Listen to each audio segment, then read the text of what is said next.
Hi అండి, welcome to ఇందేటి kitchen. మరొక రెసిపీని మీ ముందుకు తెచ్చానండి. అదే నాటుకోడి చిల్లీ ఫ్రై అండి.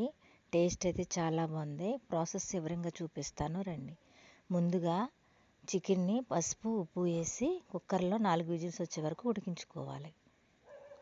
తర్వాత కట్ చేసి పెట్టుకున్న పచ్చిమిరపకాయలు, కట్ చేసి పెట్టుకున్న ఉల్లిపాయ ముక్కలు వేసి ప్యాన్ పెట్టుకుని ఆయిల్ యూజ్ చేసుకుని దానిలో సరిపడా ఆయిల్ వేసుకుని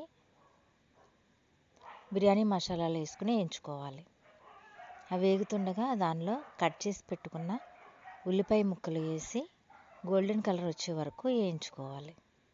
వేగుతున్న దాంట్లో అల్లం వెల్లుల్లి పేస్ట్ వేసి వేయించుకోవాలి. బాగా వేయించుకున్న తర్వాత దానిలో మనం ముందుగా ఉడికించుకున్న నాటుకోడి చికెన్ వేసి బాగా కలుపుకోవాలి.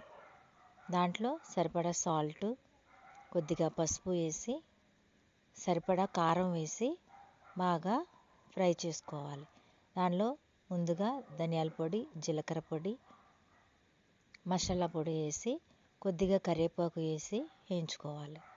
తర్వాత మనం కట్ చేసి పెట్టుకున్న పచ్చిమిరపకాయ ముక్కలు వేసి వేయించుకోవాలి.